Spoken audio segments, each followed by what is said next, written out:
Bismillah. Assalamualaikum warahmatullahi wabarakatuh. Innal hamdalillah nahmaduhu wa nasta'inuhu wa nastaghfiruh wa na'udzu billahi min shururi anfusina wa min sayyiati a'malina. May yahdihillahu fala mudilla lahu wa may yudlil fala hadiya lahu. Asyhadu an la ilaha illallah wa asyhadu anna Muhammadan 'abduhu wa rasuluhu.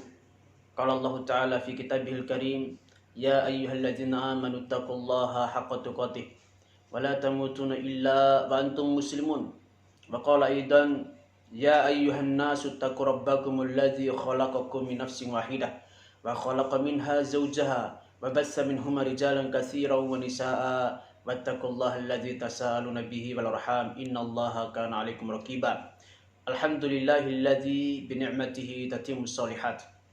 Segala puji bagi Allah yang dengan nikmatnya lah maka sempurnalah segala kebaikan-kebaikan yang ada.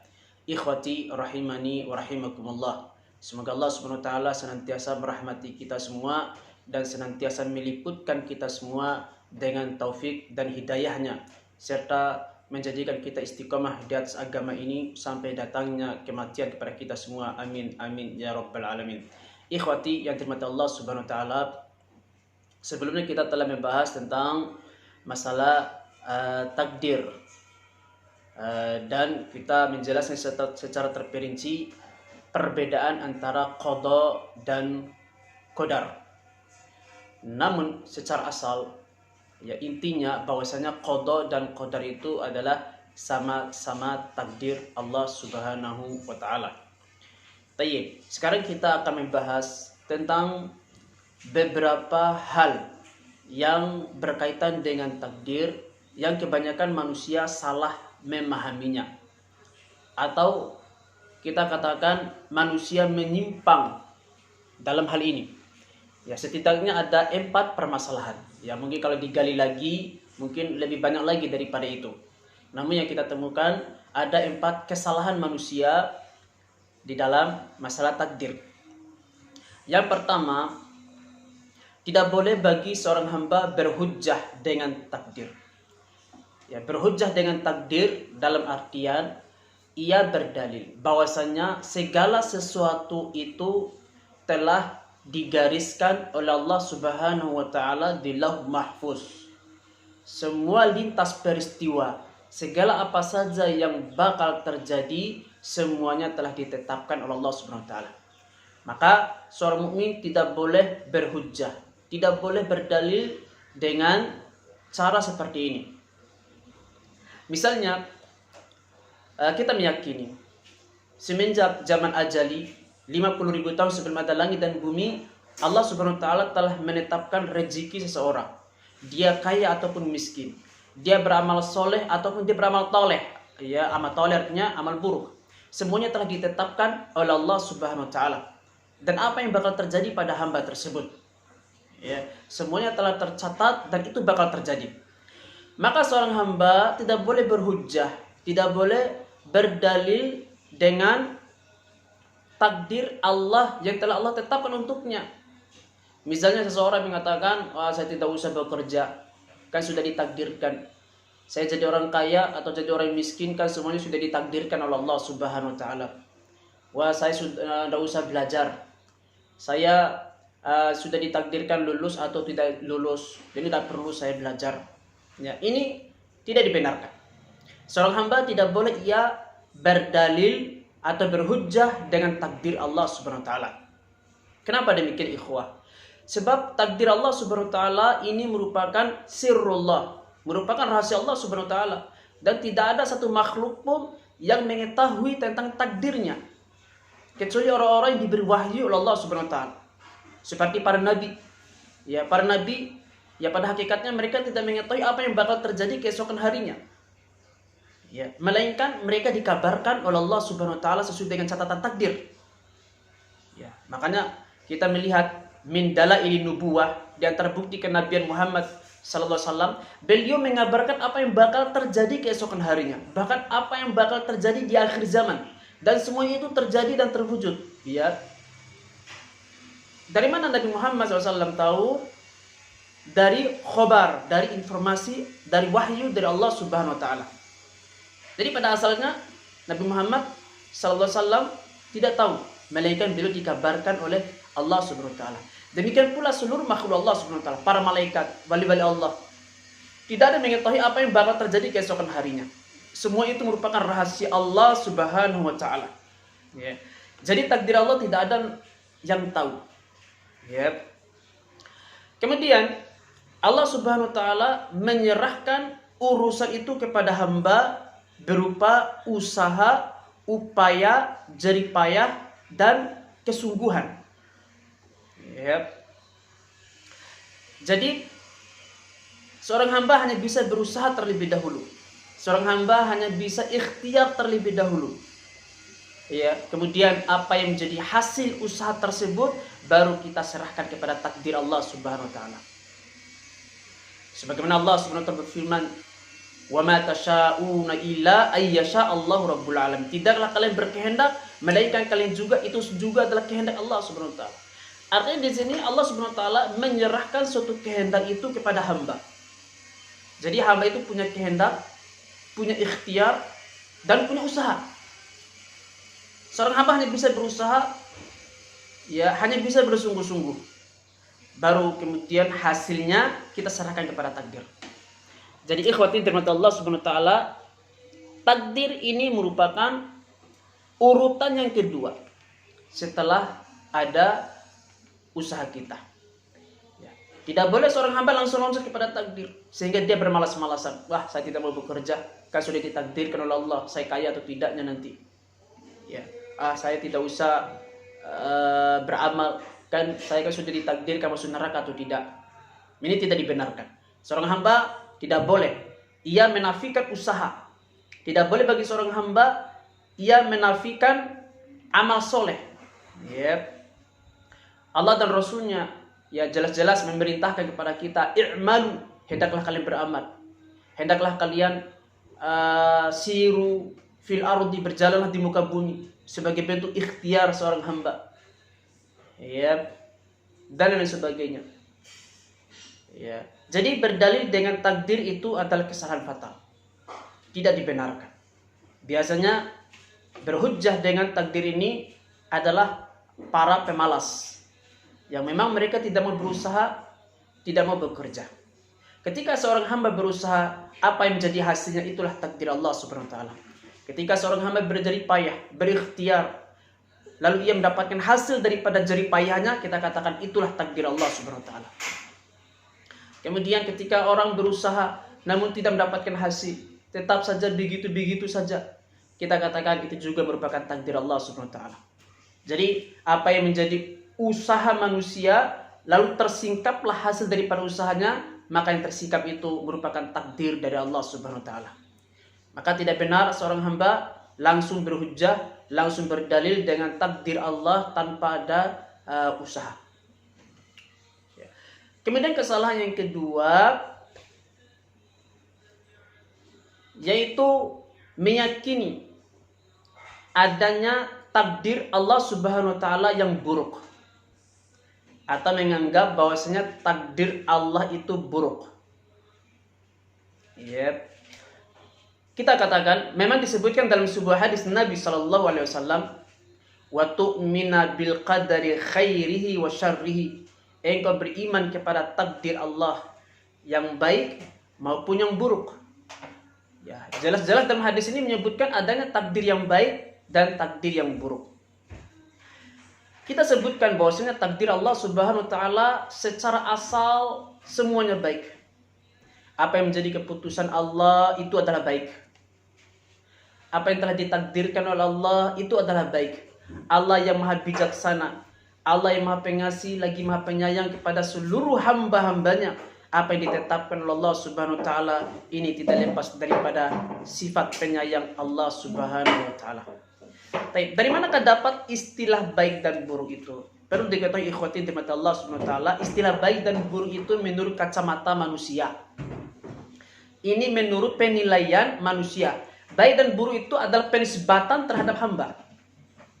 Ketika hamba itu sakit, ketika hamba itu hidupnya kekurangan, atau dia selalu ditimpa oleh musibah, dalam kacamata kehidupan manusia itu adalah buruk. Ketika manusia itu hidupnya dalam keadaan baik, sehat hidupnya, jauh daripada musibah, menurut kacamata manusia itu adalah baik. Ya, jadi baik dan buruk itu menurut ukuran kacamata manusia. Jadi demikianlah Allah dan Rasulnya mengkhitab. Ketika Allah mengkhitab kepada hamba-hambanya, demikian pula Rasul ketika mengkhitab kepada umatnya, maka Allah dan Rasulnya ya menyesuaikan pandangan atau penilaian itu menurut ukuran kacamata manusia. Ini termasuk diantara al-hikmatu fit tabligh, hikmah di dalam menyampaikan ilmu, hikmah dalam menyampaikan syariat. Menyampaikan sesuatu sesuai dengan budaya, menyampaikan sesuatu sesuai dengan pola pikir manusia, sesuai dengan apa yang menjadi kebiasaan manusia. Selama kebiasaan itu tidak menyelisih syariat. Ya, jadi baik dan buruk itu menurut ukuran kacamata manusia. Namun secara asal ya ikhwah, bahwasanya seluruh ketetapan takdir Allah semuanya baik. Ketika yang baik diberikan oleh Allah kepada hamba, maka itu adalah baik bagi seorang hamba. Ketika yang buruk Allah timpakan kepada seorang hamba, Allah takdirkan untuk hamba, maka itu juga adalah baik bagi seorang hamba. Jadi takdir yang baik dan takdir yang buruk menurut kacamata manusia semuanya baik. Semuanya baik. Nah, bagaimana supaya takdir-takdir ini menjadi baik untuk seorang hamba? Ada dua kunci. Ya, ada dua kunci sehingga semua takdir ini menjadi baik seorang hamba. Yang harus ada pada diri seorang hamba adalah yang pertama, ia bersyukur kepada Allah Subhanahu wa taala. Ketika ia ditimpa oleh takdir yang baik lalu ia bersyukur, maka itu adalah kebaikan baginya. Sebaliknya ketika ia ditimpa oleh takdir yang buruk lalu ia bersabar, maka takdir itu adalah baik baginya. Jadi tidaklah Allah Subhanahu wa taala menimpakan suatu takdir untuk hambanya, melainkan Allah ingin menguji hamba tersebut. Allah ingin melihat hamba tersebut apakah dia menjadi hamba yang bersyukur atau tidak, atau dia menjadi hamba yang kufur, atau dengan adanya musibah dia mau bersabar atau tidak, atau dia justru berkeluh kesah. Jadi semuanya baik. Seorang hamba yang bersyukur dengan takdir yang baik, maka ini adalah kebaikan yang sangat besar bagi seorang hamba. Demikian pula sebaliknya, seorang hamba yang bersabar dengan takdir yang buruk itu, maka ini akan mengangkat derajatnya dan memasukkan ia ke dalam surga Allah Subhanahu wa taala. Ini baik apa tidak? Baik. Jadi semua ketetapan Allah itu baik, tidak ada yang buruk. Hanya saja menurut kacamata manusia, penilaian manusia saja yang buruk. Tapi pada hakikatnya, pada asalnya semua ketetapan Allah Subhanahu wa taala itu adalah baik bagi hamba tersebut. Tapi dengan catatan harus ada dua kunci utama. Dia senantiasa menjadi hamba yang bersyukur dan juga senantiasa menjadi hamba yang bersabar. Bila tidak ada dua hal ini, maka takdir itu akan menjadi bumerang bagi seorang hamba. Takdir yang baik, seorang hamba diberi kemudahan oleh Allah Subhanahu wa taala, diberi kesehatan oleh Allah Subhanahu wa taala, lalu ia tidak bersyukur. Ya, ini buruk apa tidak? Ini buruk. Meskipun manusia memandang itu adalah takdir baik, tapi pada hakikatnya itu adalah buruk. Bukankah Allah Subhanahu wa taala berfirman, "La in syakartum lazidannakum wa la in kafartum in azabi lasyadid." Jikalau kamu bersyukur atas nikmatku akan kami tambah. Namun jikalau engkau kufur terhadap nikmatku, azabku sangat pedihnya. Jadi takdir yang baik berupa nikmat yang Allah berikan kepada kita, apabila kita tidak mensyukurinya, justru takdir yang baik itu menjadi bencana bagi kita lantaran kita tidak pandai bersyukur. Demikian pula sebaliknya, kita diuji oleh Allah Subhanahu wa taala dengan berbagai macam musibah, lalu kita tidak bersabar, maka akan menjadi bencana petaka yang berlipat-lipat. Ya, sudah musibah itu sendiri yang menimpa kita, kemudian kita juga akan diazab lantaran kita tidak bersabar atas ujian Allah Subhanahu wa taala. Yep. Jadi pada dasarnya, pada hakikatnya semua ketetapan Allah Subhanahu wa taala itu adalah baik menurut hikmah dan kacamata Allah Subhanahu wa taala. Tergantung dari kita, bagaimana kita menyikapinya.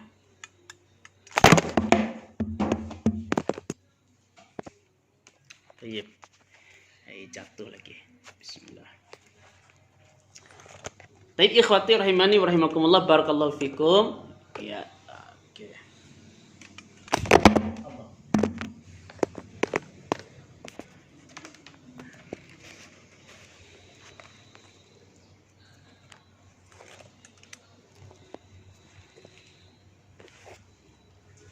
Nah, ini hal yang kedua. Manusia menganggap bahwasanya takdir buruk itu adalah keburukan dari takdir itu sendiri. Ya. Kita harus mengimani semua ketetapan Allah itu adalah baik menurut ilmu Allah Subhanahu wa taala. Hanya saja seorang hamba wajib ia bersabar. Ya, sehingga ia bisa mendapatkan kebaikan tersebut. Kemudian yang berikutnya tentang takdir Allah Subhanahu wa taala, apakah takdir Allah bisa dirubah? Ya. Apakah takdir Allah bisa dirubah? Sebagaimana pembahasan sebelumnya, bahwasanya segala sesuatu telah dicatat oleh Allah Subhanahu wa taala di Lauh Mahfuz di zaman ajali. Innallaha kataba maqadir kullal sesungguhnya Allah Subhanahu wa taala telah mencatat semua takdir-takdir makhluknya qabla khalqis samawati wal ardi bi 50 alf sanah. 50.000 tahun sebelum ada langit dan bumi. Semuanya telah ditetapkan oleh Allah Subhanahu wa taala. Kemudian Nabi bersabda, "Rufi'atil aqlam wa jaffatis suhuf." Pena-pena telah diangkat dan tinta telah kering. Artinya takdir itu tidak bisa dirubah lagi. Nah, pertanyaannya, dengan penjelasan yang demikian sesuai dengan hadis tadi, apakah takdir itu tidak bisa dirubah? Jawabannya bisa. Bisa, tapi dengan pengecualian. Pengecualiannya adalah dengan senantiasa berdoa kepada Allah Subhanahu wa taala. Ini pengecualian, dengan senantiasa berdoa kepada Allah Subhanahu wa taala. Allah bisa jadi berbuat sesuai dengan kehendak Allah Subhanahu wa taala. Allah katakan bahwasanya takdir itu sudah tercatat, tidak bisa dirubah. Namun Allah juga bisa merubahnya kalau Allah menghendaki. Nabi bersabda, la yaruddul qadara illa bidu'a. Tidak akan bisa merubah takdir kecuali dengan doa. Maka dengan doa itulah yang bisa merubah takdir Allah Subhanahu wa taala. Misalnya seorang hamba telah ditetapkan takdirnya oleh Allah Subhanahu wa taala. Ya. Ini misalnya hari Sabtu tanggal 8. Di dalam catatan Lauh Mahfuz, sejak di zaman ajali Allah tetapkan si fulan nanti keluar dari rumah hari Ahad tanggal 9 jam 10 pagi tahun 2020. Nanti dia akan kecelakaan jatuh dari sepeda. Jatuh dari sepeda. Nah, ini menurut catatan takdir yang telah Allah catat sejak zaman ajali. Nah, hari Sabtu tanggal 8, artinya sehari sebelum terwujudnya takdir tersebut, hamba ini berdoa. Ya, hamba ini berdoa. Apa yang dia doakan? Ya Allah, selamatkanlah hamba daripada segala musibah. Jauhkanlah hamba daripada kecelakaan. Selamatkanlah hamba. Ya. Luruskanlah jalan hamba dan seterusnya. Dia selalu berdoa kepada Allah SWT. Nah, kemudian ketika ia keluar, ya, ia berjalan pada hari yang telah ditetapkan takdirnya bahwasanya dia akan kecelakaan, maka pada saat itulah ketika takdir itu turun untuk menimpa hamba tersebut, namun dalam waktu yang bersamaan doanya naik ke atas langit. Doanya naik ke atas langit, maka terjadilah pertempuran antara doa dengan takdir. Mana yang paling hebat? Ini tergantung daripada doa seorang hamba. Kalau doa hamba tersebut diterima oleh Allah SWT dan dia benar-benar kuat serta khusyuk doanya, maka doanya akan kuat. Doa akan menjadi kekuatan bagi hamba tersebut.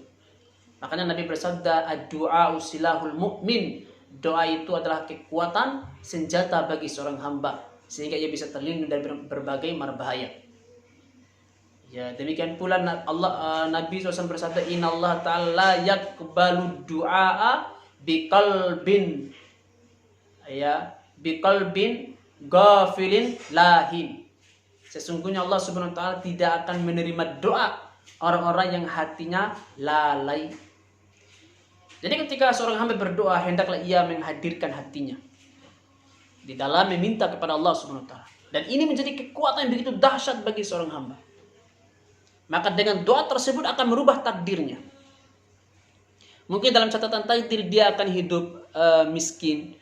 Tetapi kalau dia senantiasa berdoa kepada Allah Subhanahu wa taala, maka dengan kehendak Allah akan merubah catatan takdir itu. Dan Allah akan kabulkan doanya.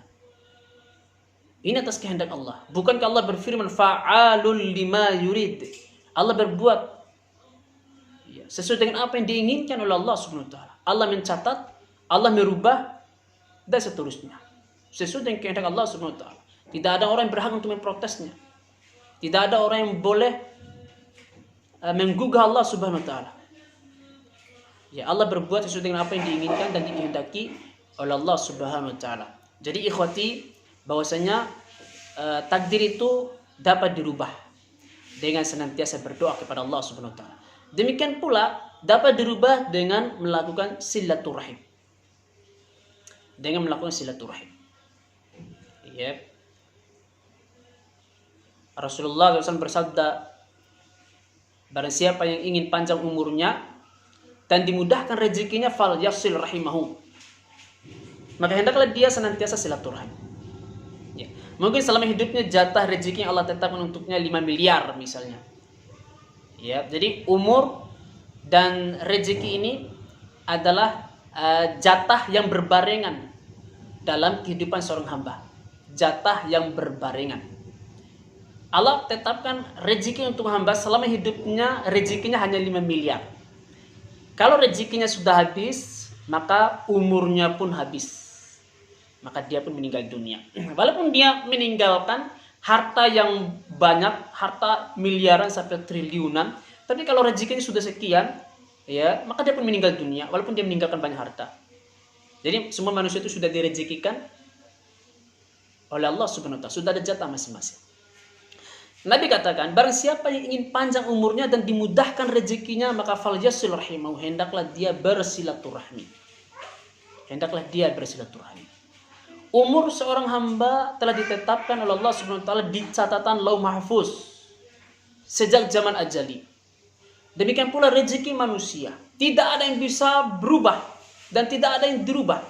Rufi'atil aqlam wa jaffatis suhuf, kata Nabi. Pena itu telah diangkat dan tinta itu sudah kering, tidak ada yang bisa berubah. Ya. Namun ikhwatin dirahmati Allah Subhanahu wa taala, fa'alul lima yurid. Allah bisa saja berbuat sesuai dengan kehendak Allah Subhanahu wa taala. Di dalam syariat Nabi telah menetapkan bahwasanya rezeki yang merupakan takdir Allah Subhanahu wa taala bisa dirubah. Demikian pula umur manusia bisa dirubah pada catatan Lauh Mahfuz dengan cara ia melakukan silaturahim. Mungkin jatah umurnya 60 tahun saja, tapi karena sebab dia melakukan silaturahim, ya, maka umurnya 60 tahun itu didongkrak menjadi 80 tahun. Atau yang asalnya 80 tahun didongkrak lagi menjadi 100 tahun. Atau jatah rezekinya selama hidupnya hanya 5 miliar, karena dia selalu silaturahmi, ya, makanya 5 miliar itu ditambah lagi menjadi 10 miliar. 10 miliar ditambah lagi menjadi 20 miliar. Tergantung dari dia banyak berdoa dan dia banyak bersilaturahmi. Nah, oleh karena itu ikhwati dirahmati Allah Subhanahu wa taala, perbanyaklah berdoa. Ud'ullah wa antum muqinuna al-ijabah. Hendaklah kalian senantiasa berdoa kepada Allah dan kalian yakin doa kalian akan diijabahi oleh Allah Subhanahu wa taala. Tidak boleh dengan doa hati kita lalai. Kita tidak menghadirkan hati kita. Ini tidak bakal dikabulkan oleh Allah Subhanahu wa taala. Kemudian perbanyak silaturahim. Orang-orang yang ada hubungan keluarga, ada hubungan darah dengan kita, silaturahim. Minimal kita kirim WA. Minimal kita SMS. tanyakan kabarnya, bagaimana kabar adinda, bagaimana kabar kakanda, bagaimana kabar bibi, bagaimana kabar paman, nenek, kakek. Minimal tanyakan kabar, itu sudah silaturahim namanya. Dan ini bisa berubah takdir baik Anda. Yep. Ini beberapa hal yang perlu kita bahas atau kita lurus berkaitan dengan keyakinan yang keliru di dalam masalah takdir. Wallahu taala alam. Aku qul hadza astaghfirullah li wa lakum innahu huwal ghafurur rahim. Assalamualaikum warahmatullahi wabarakatuh.